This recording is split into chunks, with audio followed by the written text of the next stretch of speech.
सरशक्ति तोमर परशुशूल कृपान एक ही बार ही करि कोप श्री रघुबीर पर अग्नित निशाचर डारही।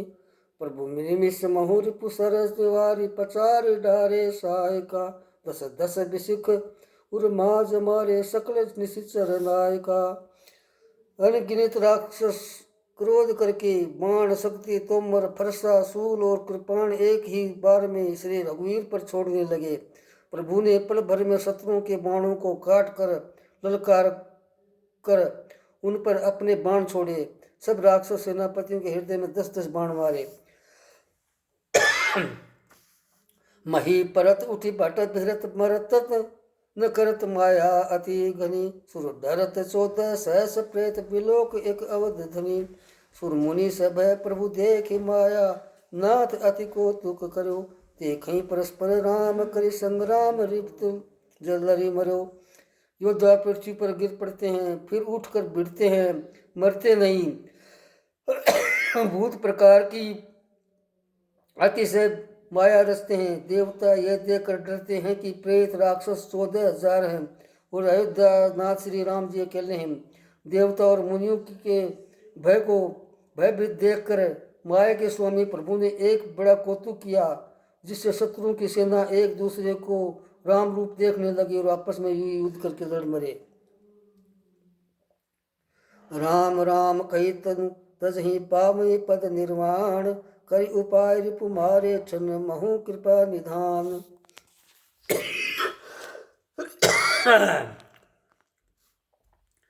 हर्षित बरसहि सुमन सुर बाजै गगन निशान।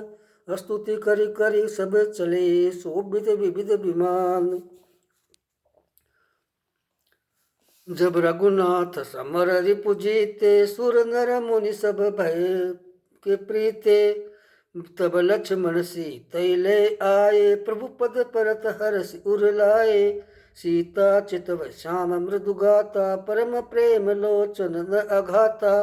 पंचवटी बसी श्री रघुनायक करित चरित सुनि मुनि सुखदायक। धुआं देख कर दूषण केरा जाय सुपर्णखा रावण प्रेरा। बोली बचन क्रोध कर भारी देश कोश कै सुरति विसारी। कृषि 500 वस दिन रातु सुधि नहीं तव सिर पर आराती।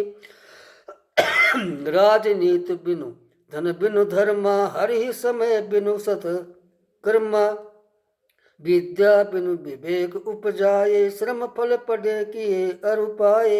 संगते जति कुमत्र ते राजा मानते ज्ञान पान ते लाजा। श्राप पी लेता है और दिन रात पड़ा रहता है, तुझे खबर नहीं है कि शत्रु तेरे सिर पर खड़ा है। नीति के बिना राज्य और धर्म के बिना धन प्राप्त करने से, भगवान को समर्पण किए बिना उत्तम कर्म करने से और विवेक उत्पन्न किए बिना विद्या पढ़ने से परिणाम में श्रम ही हाथ लगता है। विषयों के संग में सन्यासी, बुरी सलाह से राजा, मान से ज्ञान, मदिरापान से लज्जा। प्रीति प्रणय बिनु मन ते गुनी नासी बेग नीति यश सुनी। नम्रता के बिना, नम्रता न होने से प्रीति और मद अहंकार से गुणवान शीघ्र ही नष्ट हो जाते हैं। इस प्रकार नीति मैंने सुनी है। रिपु रिजु पावक पाप प्रभु हई गनिय न छोट करी। रस कई विविध विलाप करे लगी रोदन करम। शत्रु रोग अग्नि पाप स्वामी और सर्प को छोटा करके नहीं समझना चाहिए। ऐसा कहकर शूर्पणखा अनेक प्रकार से विलाप करने रोने लगी।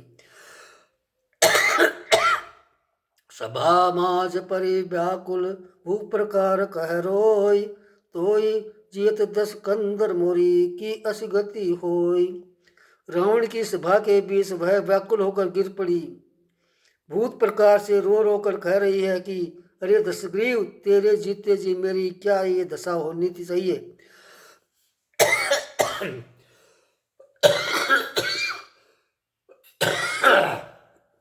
सुनत सभासद उठी अकुलाई, समझाई गई बाँ उठाई। कह लंकेश कैसी निज बाता, के तव नासा कान निपाता। शूर्पणखा के वचन सुनते ही सभासद अकुला उठे। उन्होंने शूर्पणखा को बाँह पकड़कर उसे उठाया और समझाया। लंकापति रावण ने कहा, अपनी बात तो बता, किसने तेरे नाक कान काट लिए। अवध नृपति दशरथ के जाए, पुरुष सिंह बन खेलन आए। समुझ परी मोई उनके करनी, रहित से साचर करी हई धरनी। जिनकर भुज बल पाए दसानन, अभय भय विचरत मुनि कानन। देखत बालक काल समाना, परम धीर धनवी गुण नाना। अतुलित बल प्रताप दो भ्राता, खल बदर सुर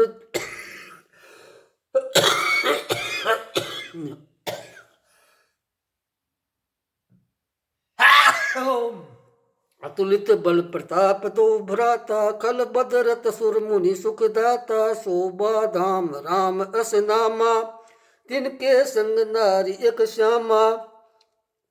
रूप राशि विधि नारी संवारी, रति सत कोटि तासु बलिहारु। तासु अनुज काटे श्रुति नासा, सुनि तव भगनि करही परिहासा।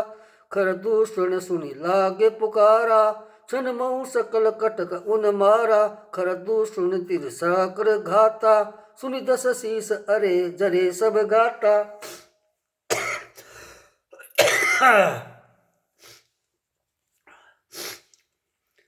भय बोली, अयोध्या के राजा दशरथ के पुत्र, जो पुरुषों में सिंह के समान हैं, वन में शिकार खेलने आए हैं। मुझे उनकी करनी ऐसी समझ पड़ी है कि वे पृथ्वी को राक्षसों से रहित कर देंगे। जिनकी भुजाओं का बल पाकर हे दशमुख, मुनि लोग वन में निर्भय होकर विचरने लगे हैं। वे देखने में तो बालक हैं, पर हैं काल के समान। वे परम धीर, श्रेष्ठ, धनुर्धर और अनेकों गुणों से युक्त हैं। दोनों भाइयों का बल और प्रताप अतुलनीय है। वे दुष्टों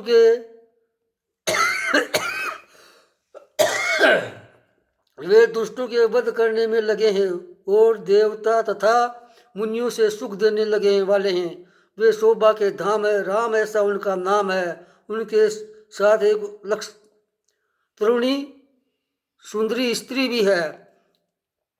विधाता ने उस स्त्री को ऐसे रूप की राशि बनाया है कि 100 करोड़ रति कामदेव की स्त्रियां उस पर निछावर हैं। उन्हीं के छोटे भाई ने मेरे नाक कान काट डाले हैं। मैं तेरी बहन हूँ। यह सुनकर वे मेरी हंसी करने लगे। मेरी पुकार सुनकर खरदूषण सहायता करने आए, पर उन्होंने क्षण भर में सारी सेना को मार डाला।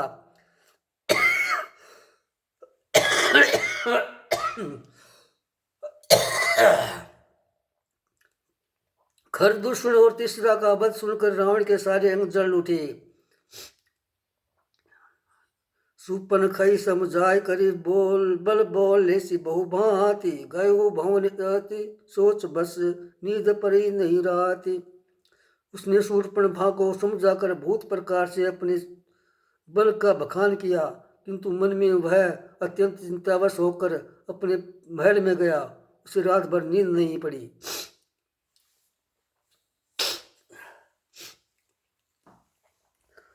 सुर नर असुर नाग खग माही, मोरे अनुचर कह को नाही। खरदूषण मोहि सम बलवंता, तिन्हि कुमार बिनु भगवंता।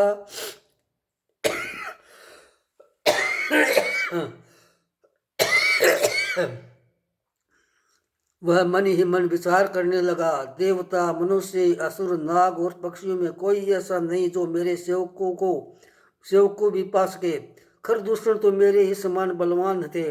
उन्हें भगवान के सिवा और कोई नहीं मार सकता है। सुररंजन भंजन मई भारा, जो भगवंत लीन अवतारा। तो मैं जाय बैरि हठ करी हूँ, प्रभु सर प्राण तज बहुतर हूँ। देवताओं को आनंद देने वाले और पृथ्वी का भार हरण करने वाले भगवान ही यदि अवतार लिया है तो मैं जाकर उनसे हठपूर्वक बैर करूंगा और प्रभु के बाण के आघात से प्राण छोड़कर भवसागर से तर जाऊंगा। होई हिंद भजन न तामस देहा, मन क्रम वचन मंत्र दृढ़ एहा, जो नर रूप भूप सुत को, हरि हूँ नार जीत रण दो।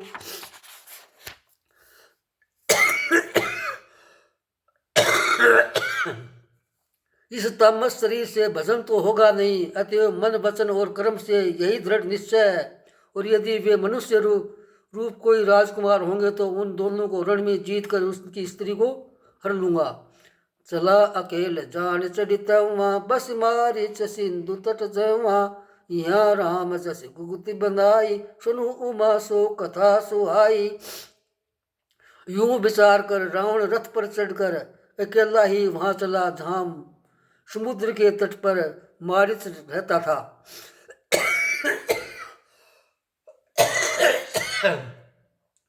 शिव जी कहते हैं कि हे पार्वती, यहाँ श्री रामचंद्र जी ने जैसी युक्ति रची वह सुंदर कथा सुनो। लक्ष्मण गए बन ही जब लेन मूल फल कंद, जनक सुतासन बोले बेश कृपा सुख कंद। लक्ष्मण जी जब कंद मूल फल लेने के लिए वन में गए तब अकेले में कृपा के और सुख के समूह श्री रामचंद्र जी हंसकर जानकी जी से बोले, सुनहु प्रिया व्रत रुचिर सुशीला, मैं कछु कर भी ललित नर लीला, तुम पावक मऊ करहु निवास, जो लगी करूं निशाचर नासा। हे प्रिय, हे सुंदर पतिव्रत धर्म का पालन करने वाली सुशीले, सुनो मैं अब कुछ मनोहर मनुष्य लीला करूंगा, इसलिए जब तक मैं राक्षसों का नाश करूं तब तक तुम अग्नि में निवास करो। जब ही राम सब कहा बखानी, प्रभु पद धरिए अनल समानी, निज प्रतिबिंब राखित है सीता, तैसे शील रूप सुविनीता। लक्ष्मण हूँ ये मरम न जाना, जो कछु रचा भगवाना, दस मुख गयो जहाँ मारीचा, नाय माथ स्वारथ रत नीचा। श्री राम जी ने जो ही सब समझाकर कहा त्यों ही सीता जी ने प्रभु के चरणों को हृदय में धारण कर अग्नि में समा गई। सीता जी ने अपनी ही छाया मूर्ति वहां रख दी। जो उनके जैसे ही शील स्वभाव और रूप वाली था वैसे ही विनम्र थी। भगवान ने जो कुछ लीला रची इस रहस्य को लक्ष्मण जी ने भी नहीं जाना। स्वार्थ परायण और नीच रावण वहां गया जहां मारिच था और उसको सिर नवाया। नवनी नीच के अति सुखदाई, जिमि अंकुश धन उर्ग बिलाई, भयदायक खल के प्रिय बाणी, जिमि अकाल के कुमुख भवानी।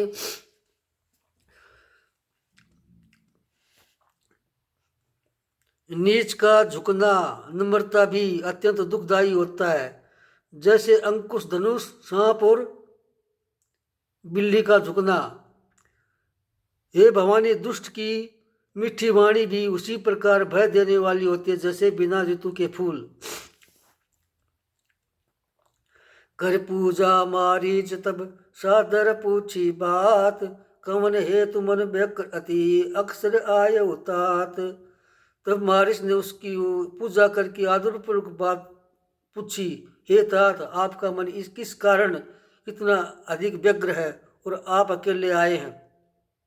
दसमुख सकल कथा ते ही आगे, कही सहित अभिमान अभागे, हो कपट मृग तुम छलकारी, जय विधि हरियाणु निपनारी। भाग्यहीन रावण ने सारी कथा अभिमान सहित उसके सामने कही और फिर कहा, तुम छल करने वाले कपट मृग बनो, जिस उपाय से मैं उस राजवधू को हर के लाऊं।